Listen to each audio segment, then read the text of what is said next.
رمضان المبارک اللہ تبارک و تعالیٰ کے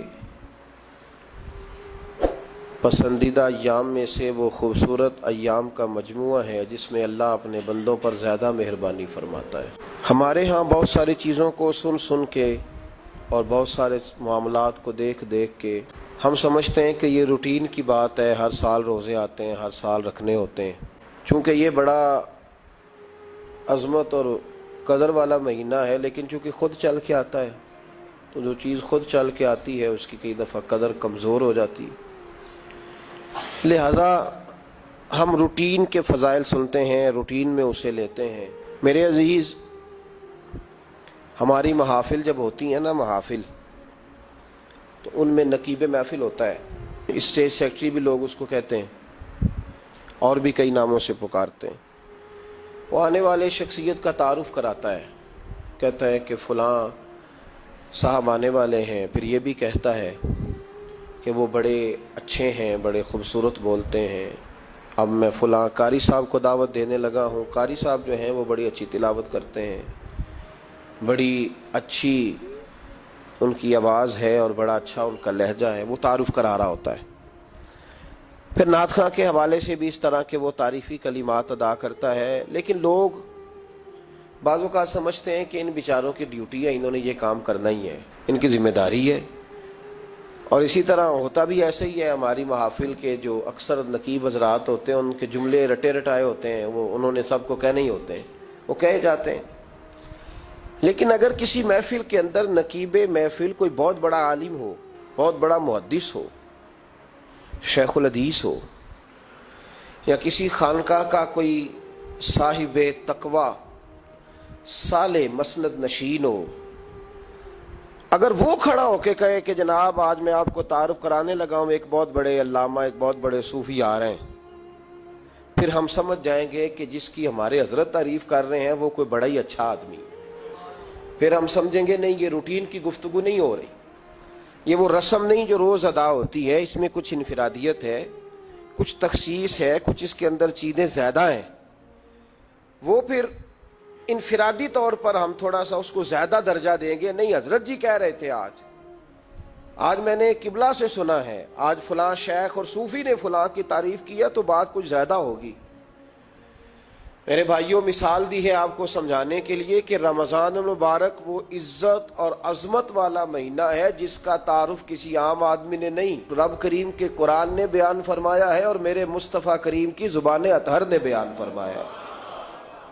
لیکن آنے سے پہلے بخاری مسلم میں حدیث ہے، حضرت سلمان فارسی رضی اللہ تعالیٰ عنہ کہتے ہیں رمضان شروع ہونے سے پہلے نبی پاک نے ہمیں مسجد میں بلایا اور خطبہ ارشاد فرمایا باقاعدہ، اور ارشاد فرمایا لوگو تم پر ایک مہینہ آنے والا ہے جس میں اللہ اپنے بندوں پر خاص قسم کی رحمتوں کا نزول فرماتا ہے۔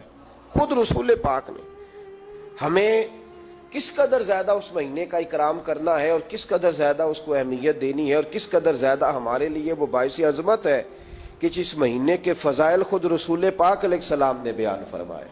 اور نبی پاک صلی اللہ علیہ وسلم نے فرمایا کہ اس مہینے میں تم نفل پڑھو گے تو اللہ فرض کے برابر ثواب عطا فرمائے، اور فرض کا ثواب اللہ 70 گنا عطا فرمائے۔ کتنا؟ بولیے۔ اچھا ہوتا پتہ کیا ہے؟ ہمارے ہاں لوگوں کو پتہ چل جائے نا فلاں کاروبار آج کل زیادہ صحیح چل رہا ہے تو سارے لوگ وہی کاروبار شروع کر لیتے ہیں۔ سی این جی کچھ دنوں بڑی زبردست تجارت ہوتی تھی، تو میرا خیال ہے کہ ہر کلومیٹر پر الا ماشاءاللہ سی این جی نظر آتی تھی۔ اب لوگوں نے سمجھ لیا ہے کہ شاید کھانا کھانے کا لوگوں کا مزاج زیادہ ہے، تو ہم جس چوک میں کھڑے ہوتے ہیں، جس جگہ جاتے ہیں، وہاں لوگ سب سے پہلے بتاتے ہیں کہ یہاں فلاں ہوٹل بڑا معروف ہے، اس پہ آپ کو کھانا کھلائیں گے۔ تو اب ہر آدمی نے ہوٹل کھول لیا، بلکہ اللہ تعالیٰ معاف کرے، ہمارے ہاں تو تعلیم بڑی اچھی تجارت ہے۔ جب سے سرکاری اسکولوں کی حالت تھوڑی خراب ہوئی تو ہر بندے نے پرائیویٹ اسکول کھول لیا ہے، بہت بڑی تجارت ہے معاذ اللہ۔ میں کبھی کبھی پریشان ہو جاتا ہوں کہ وہ قوم کیسے آگے بڑھے گی جو تعلیم بیچتی ہے۔ اور اللہ تبارک و تعالیٰ مجھے معاف کرے تو ہمارے ہاں تو صحت کا شعبہ سب سے زیادہ تجارت کا حامل ہے، کہ اگر کوئی آدمی اچھی انویسٹمنٹ کر کے کسی اچھی جگہ ہاسپٹل بنا کے کوئی 2-4 اسپیشلسٹ ڈاکٹر بنا لے تو پھر تو وہ بے شک جھاڑو کے ساتھ پیسے جمع کرے، مسئلہ ہی کوئی نہیں۔ ہم یہ کرتے ہیں کہ جو پتہ محسوس ہوتا ہے نا کہ اس جگہ مجھے رمق زیادہ نظر آ رہی ہے، تجارت میری زیادہ بڑھے گی، تو لوگ ادھر توجہ کر لیتے. او خدا کے بندو، صحابہ کا مزاج یہ تھا کہ جہاں انہیں پتہ چلتا تھا نا اس نیکی کا ثواب زیادہ ہے تو وہ بھاگ کر اس نیکی کی طرف توجہ کرتے تھے. آپ صحابہ کی سیرت کی کتابیں دیکھیے، حضرت انس بن مالک رضی اللہ تعالیٰ عنہ فرماتے ہیں جب نبی پاک علیہ السلام نے رمضان کی شان بیان کی تو صحابہ کا یہ مزاج بن گیا کہ وہ اپنے سارے کام رمضان سے پہلے سمیٹ لیتے تھے. رمضان شریف سے پہلے سارے کام سمیٹ لیتے، لینے دینے کے معاملات صاف کر لیتے، خریداری ہو جاتی، گھر کے اندر کوئی کام کرانا ہوتا تو وہ رمضان سے قبل کرا لیتے. یکم رمضان کو وہ مسجدوں میں ڈیرے لگا لیا کرتے تھے. وہ کہتے تھے نیکیاں جمع کرنے کے ایام ہیں. نیکیاں دیکھیں نا، سب سے مصروف ترین زندگی ہمارے نبی پاک صلی اللہ علیہ وسلم کی زندگی ہے. 23 سالوں میں نبی پاک علیہ السلام نے 2300 سالوں سے بھی زیادہ کام کیا. بڑا مصروف وقت تھا حضور کا، بڑا مصروف. ہمارے یہاں نا میں ایک جگہ پہ حاضر تھا تو ایک بزرگ تقریر فرما رہے تھے. وہ کہہ رہے تھے اب خانقاہوں میں جو اللہ اللہ ہو رہی ہے وہ چھوڑ کے باہر نکلو، اب میدان میں نکلنے کا دور ہے. تقریر ختم ہوئی تو میں نے کہا حضرت ناراض نہ ہوئیے گا، ویسے کون سی خانقاہ میں اللہ اللہ ہو رہی ہے جہاں سے آپ باہر نکالنا؟ تو دور ہی گزر گیا اللہ اللہ کرنے کا. اب تو لنگر شنگر چل رہا ہے خانقاہوں میں، یا باتیں شاتیں ہو رہی ہیں. کیلو کال کی دنیا ہے، مستی اور حال کی تو کب سے چلی گئی. کم باذن اللہ جو کہتے تھے وہ رخصت ہو گئے. خانقاہوں میں مجاور رہ گئے یا گور کن. اب تو کہاں، اب کس کو آپ کہہ رہے ہیں کہ اللہ اللہ چھوڑ کے باہر آؤ؟ کون اللہ اللہ کر رہا ہے؟ اللہ ماشاءاللہ ہے حال ہی کوئی نہیں. اسلام فقط اللہ اللہ کا مذہب نہیں. نبی پاک صلی اللہ علیہ وسلم نے کہا لا رہبانیت فی الاسلام، میرے اسلام میں رہبانیت کا کوئی حصہ نہیں. ایک آدمی جا کے صرف مسجد میں بیٹھ جائے، حقوق سارے چھوڑ دے، بال بچوں کو بھول جائے، اسلام اس کی حوصلہ افزائی نہیں کرتا، حوصلہ شکنی کرتا ہے. وہ والی صوفی کا درس حضور نے نہیں دیا کہ مسجد میں بیٹھو اور بس مسجد میں بیٹھو، خانقاہ میں بیٹھو، بلکہ نبی پاک صلی اللہ علیہ وسلم ہمیں بدر میں بھی نظر آتے ہیں. حضور خود جنگ کا لباس پہن کر ہمیں احد میں دکھائی دیتے ہیں. نبی پاک صلی اللہ تعالی وسلم ہمیں خندق کے موقع پر ہاتھ میں کدال پکڑ کر نبی پاک علیہ السلام ہمیں کھدائی کرتے ہوئے نظر آتے ہیں. مسجد نبوی تعمیر ہو رہی ہے تو حضور ہمیں خود اینٹیں اٹھاتے ہوئے دکھائی دیتے ہیں. سارے کام حضور نے کیے ہیں. لیکن میرے بھائی یہ یاد رکھو، اگر بدر میں جانا میرے نبی کی سنت ہے تو غار حرا میں چپ کر کے بیٹھ کے اللہ اللہ کرنا یہ بھی میرے نبی کی سنت ہے صلی اللہ تعالی علیہ وسلم. اگر احد میں، خندق میں، حنین میں، میدان میں رہنا حضور کا طریقہ ہے تو غار ثور میں 3 دن اللہ اللہ کرنا بھی نبی پاک کا ہی طریقہ ہے. اگر سارا دن تبلیغ کرنا حضور کا طریقہ مبارکہ ہے تو ساری رات مصلی پہ کھڑے رہنا. اور صحیح مسلم میں حضرت عائشہ فرماتی ہے کہ قدموں پہ ورم آ جانا یہ بھی تو میرے نبی کا طریقہ ہے نا. تو میرے بھائی اس کو کون اپنائے گا؟ مصروف ترین زندگی نبی پاک کی، اس کے باوجود اللہ کے رسول ہر سال 10 دن کا اعتکاف کرتے تھے. ہر سال. ایک سال جہاد پہ گئے تھے، اعتکاف نہیں ہو سکا. اگلے سال میرے نبی پاک نے 20 دنوں کا اعتکاف فرمایا، پچھلے 10 دن کا. میں نے ایک بزرگ کی تعریف کی، ایک اپنے بڑے پیارے میرے محبت والے دوست ہیں، ان کے سامنے میں نے کہا یار یہ بندہ بڑا 4 سال اعتکاف کرتا ہے. تو انہوں نے ترجمہ کر دیا میری بات کا، تھوڑی سی تشریح کر دی. کہنے لگے ماشاءاللہ فارغ ہو گئے، اب بچوں کی شادی ہو گئی، اب فارغ ہیں. تو میں نے کہا کہ آپ یہ کہنا چاہتے ہیں کہ جو فارغ ہوتا ہے وہ اعتکاف کرتا ہے؟ آپ یہ کہنا چاہ رہے ہیں؟ چونکہ میرا پیار تھا تو میں نے کہا ان سے کہ جو کوہ طور پہاڑ آپ نے سر پہ رکھا ہوا ہے آپ بھی ذرا اتار کے پھینکیں، دیکھوں تو صحیح کہ آپ کون سا مار کا فتح کر رہے ہیں. کس طرح کا ہمارا رویہ ہے، کس طرح کی ہماری سوچ. اگر کوئی شخص خیر کا کام کر رہا ہے تو بجائے اس کی حوصلے کہتے ہیں فارغ ہے، بچوں کی شادی ہو گئی، بچے کام کاج کرتے ہیں اس لیے بیٹھتے ہیں. تو میں نے کہا آپ نے جو پہاڑ اٹھایا وہ بھی ذرا دکھائیں. روٹی آپ بچوں کو دیتے ہیں کہ اللہ دیتا ہے؟ ان کی پرورش کی ذمہ داری آپ کی ہے یا رب کریم کی ہے؟ تو 2 گھڑیاں محنت کرنے کا مطلب یہ ہے کہ تم نے پہاڑ اٹھایا ہوا ہے سر پہ. تو اس طرح کے فلسفہ ہم بیان کرتے ہیں. افسوس یہ ہوتا ہے کہ رمضان المبارک اس میں بھی وہی سیاستیں، وہی خوش گپیاں. میں تو دعا مانگتا رہتا ہوں کہ اللہ روزوں میں کوئی الیکشن نہ آئے. آپ بھی آمین کہہ دیں. ورنہ وہی مصیبتیں، وہی جھوٹ سچ، وہی دروازوں پہ وہی. خدا کا واسطہ بس کر دو، رمضان شریف ہے، ٹھہر جاؤ ذرا. کیا ہو گیا ہے؟ میرے نبی پاک صلی اللہ علیہ وسلم نے فرمایا 11 مہینے جنت سجائی جاتی ہے اور پھر رمضان میں اللہ اپنے بندوں کے لیے جنت کے دروازے کھول دیتا ہے. 1 گھنٹہ پہلے صفائی کرتے ہیں مہمان نے آنا ہو تو 1 گھنٹہ, ورنہ بچے دوبارہ سے پھر چیزیں بکھیر دیں گے. 1 گھنٹہ پہلے صفائی ہوتی ہے, لمبی نہیں. لیکن میرے نبی پاک نے فرمایا رمضان کے لیے رب کریم 11 مہینے جنت کو سجاتا ہے. چھوٹی بات ہے, روزے آ گئے, معمولی حیثیت ہے. ہم لوگ انہی معاملات میں, میں منع کرتا ہوں, ہمیشہ منع کرتا ہوں, آپ کو ہر سال منع کرتا ہوں. میں پابندی سے 1-2 اخبار ڈیلی دیکھتا ہوں. میرا ناشتہ نہیں ہوتا جب تک اخبار نہ ہو, چونکہ بزرگوں کا فتویٰ ہے جمعے کا خطبہ وہ دے جو عالمی حالات سے باخبر ہو.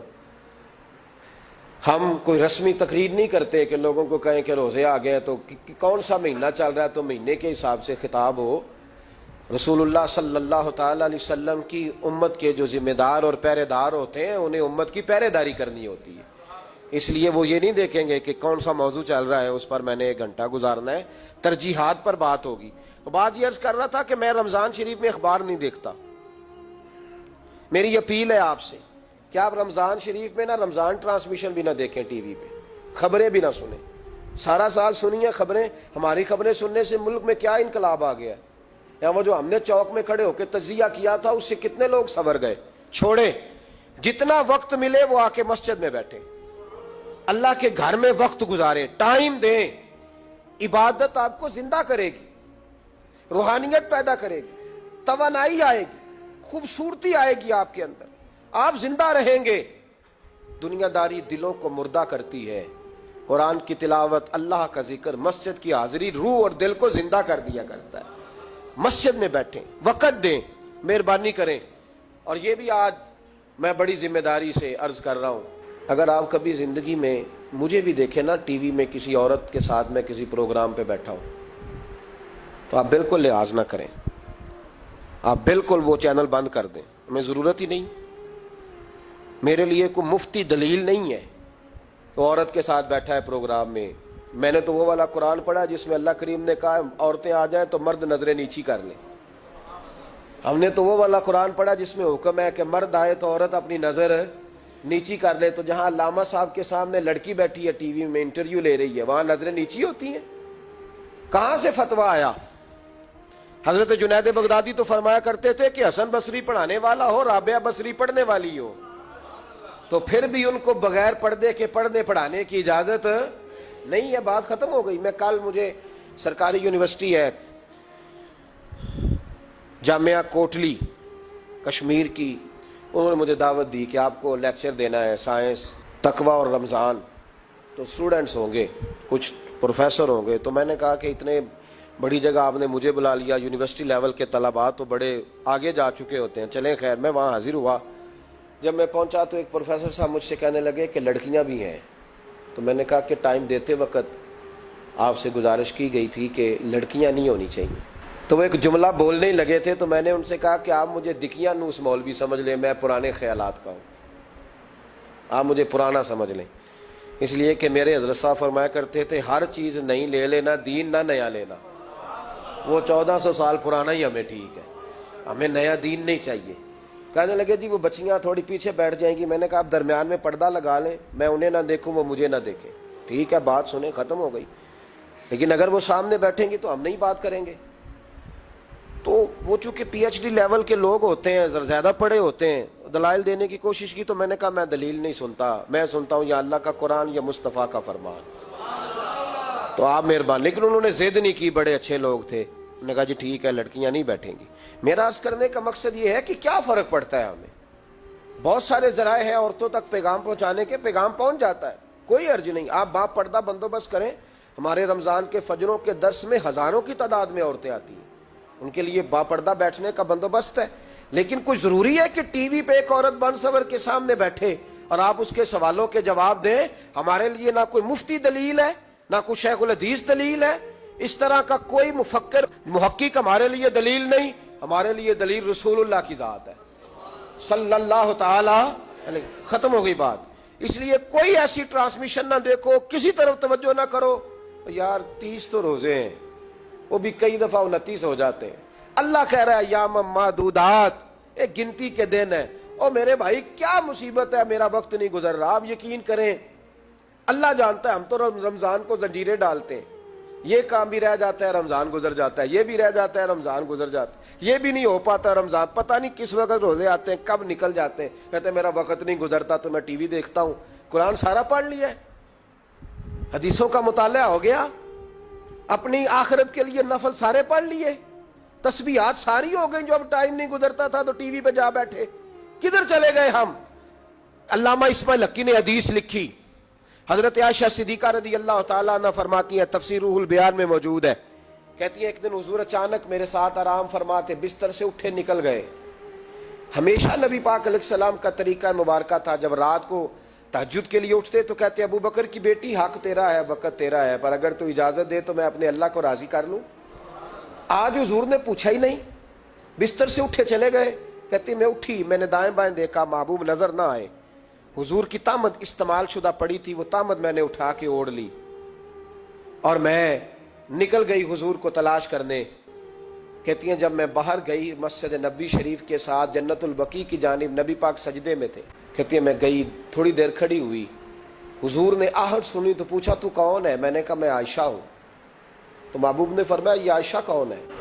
میں نے کہا یا رسول اللہ میں آپ کی زوجہ. فرمایا زوجہ کیا ہوتی ہے؟ یا رسول اللہ میں ابو بکر کی بیٹی. تو نبی پاک نے فرمایا یہ ابو بکر کون ہے؟ حضرت عائشہ کہتی ہیں میرا کلیجہ پھٹنے کو آیا، میں وہاں سے پریشان حال واپس آئی. جب میں گئی تھی تب بھی ہلکی ہلکی بارش تھی، واپس لوٹی تو پھر بھی ہلکے ہلکے قطرے بارش کے گر رہے تھے. میں آ کے ہامتی کامتی بیٹھ گئی، تھوڑی دیر گزری تو نبی پاک تشریف لے آئے. تو حضور صلی اللہ تعالی علیہ وسلم نے مجھے پریشان دیکھا تو کہا عائشہ کیا ہوا؟ کہا حضور آج وہ ہوا ہے جو کبھی نہیں ہوا. یا رسول اللہ میں پریشان ہو گئی ہوں. حضور عجیب بات ہے، میں گئی ہوں، آپ نے پوچھا کون ہے تو میں نے کہا میں عائشہ. کا عائشہ کون؟ آپ کی زوجہ. فرمایا زوجہ کون؟ ابو بکر کی بیٹی. کا ابو بکر کون؟ اور پھر حضور میں گئی ہوں تو میرے کپڑے بھیگ گئے، آپ آئے ہیں تو کپڑے خشک ہیں، سمجھ نہیں آئی. تو لفظ سنو حدیث کے، نبی پاک نے فرمایا عائشہ لی مع اللہ وقت، میرا اپنے اللہ کے ساتھ ایک وقت ہوتا ہے. کس کے ساتھ؟ آج میرا دوستوں کے ساتھ وقت ہے، آج میرا گھومنے کا وقت ہے، آج میرا خوش گپیوں کا وقت ہے، آج میرا سیاحت کا وقت ہے، آج میرا پکنک کا وقت ہے. میرے نبی پاک نے فرمایا لی مع اللہ وقت، عائشہ میرا اپنے اللہ کے ساتھ، میرا اپنے اللہ کے ساتھ ایک وقت ہوتا ہے. اس وقت نہ وہاں کوئی فرشتہ آ سکتا ہے، نہ کوئی نبی اور مرسل آ سکتا ہے. جب فرشتہ اور نبی نہیں آ سکتے تو عائشہ اور ابو بکر کیسے آ سکتے ہیں؟ تو کہا یا رسول اللہ پھر وہاں ہوتا کون ہے؟ تو حضور فرمانے لگے ایک میں ہوتا ہوں، دوسرا میرا رب ہوتا ہے، تیسرا کوئی موجود نہیں ہوتا. امت کو درس دیا ایک وقت 24 گھنٹوں میں ایسا لایا کر جس میں تو اپنے رب کو دکھڑے سنائے، جس میں تو دعائیں مانگے، جس میں تو عرض و نیاز کرے، جس میں تو اپنے گناہوں کی معافی چاہے. اعلیٰ حضرت کے والد گرامی سے کسی نے پوچھا مولانا نقی علی خان صاحب سے کہ حضرت جی فرعون 500 سال ہی حکومت کر گیا، 500 سال ہی حکومت کر گیا، اللہ کا مقابلہ کرنے والا پکا کافر بے ایمان. تو آپ فرمانے لگے ملا رومی کی وہ کتاب پڑھو مثنوی، جس میں انہوں نے لکھا ہے کہ جب ساری دنیا سو جاتی تھی تو فرعون اٹھ کے مصلے پہ بیٹھتا تھا، کہتا تھا یا اللہ معاف کر دے، رب تو ہی ہے، گناہگار بڑا ہوں پر مہربانی کر. روز معافیاں مانگتا تھا تو رب کریم کی قدرت نے مہلت دی کہ روز توبہ کرتا ہے، چلو ایک دن سچی بھی کاری جائے تو اچھا ہے. اللہ نے مہلت دی. اور میرے بھائی اگر تو روز رات مصلے پہ بیٹھے تو تجھے مہلت ملے، عذاب نہ آئے. اگر تو اپنے رب کے ساتھ تنہائی کرے تو اللہ تجھے مہلت دے، سزا نہ دے. لیکن ہم یہ وقت نکالتے ہی نہیں. اللہ کے ساتھ میت کا ہمارا مزاج ہی نہیں. ترمذی شریف میں نبی پاک علیہ السلام نے فرمایا دنیا داروں کو دکھڑے نہ سنایا کر، مالداروں کے سامنے رونے نہ رویا کر. یہ تجھے کیا دے سکتے؟ تو اٹھ کے جائے گا تو کہیں گے محنت کرتا نہیں، روز مانگنے آ جاتا ہے. دنیا داروں کو دکھڑے نہ سنا، پر میں دکھ سنا تو اپنے رب کو سنا، اللہ والوں کو سنا، اللہ کے نبی کو سنا. اس سے مراد یہ سارے کہا دکھڑے اپنے رب کو سنا. اگر تو اپنے رب کو دکھڑے سنائے گا تو تھوڑی دیر ضرور ہوگی، لیکن ایک دن ایسا ضرور آئے گا. میرے مصطفیٰ کریم فرماتے ہیں رب تجھے دنیا سے بے نیاز کر کے مالا مال فرما دے گا. دھوکے کا مزاج نہ بنا